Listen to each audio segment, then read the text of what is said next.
Les animaux malades de la peste. Un mal qui répand la terreur, mal que le ciel, en sa fureur, inventa pour punir les crimes de la terre, la peste, puisqu'il faut l'appeler par son nom, capable d'enrichir en un jour l'Achéron, faisait aux animaux la guerre.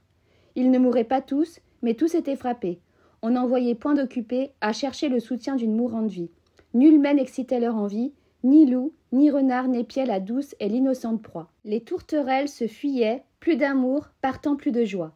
Le lion tint conseil et dit « Mes chers amis, je crois que le ciel a permis, pour nos péchés cette infortune, que le plus coupable de nous se sacrifie au trait du céleste courroux.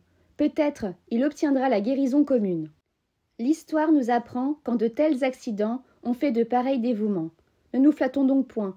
Voyons sans indulgence l'état de notre conscience. Pour moi, satisfaisant mes appétits gloutons, j'ai dévoré force mouton. Que m'avait-il fait? Nulle offense. Même il m'est arrivé quelquefois de manger le berger. Je me dévouerai donc, s'il le faut. Mais je pense qu'il est bon que chacun s'accuse ainsi que moi, car on doit souhaiter selon toute justice que le plus coupable périsse. Sire, dit le renard, vous êtes trop bon roi. Vos scrupules font voir trop de délicatesse. Eh bien, mangez mouton, canaille, saute espèce.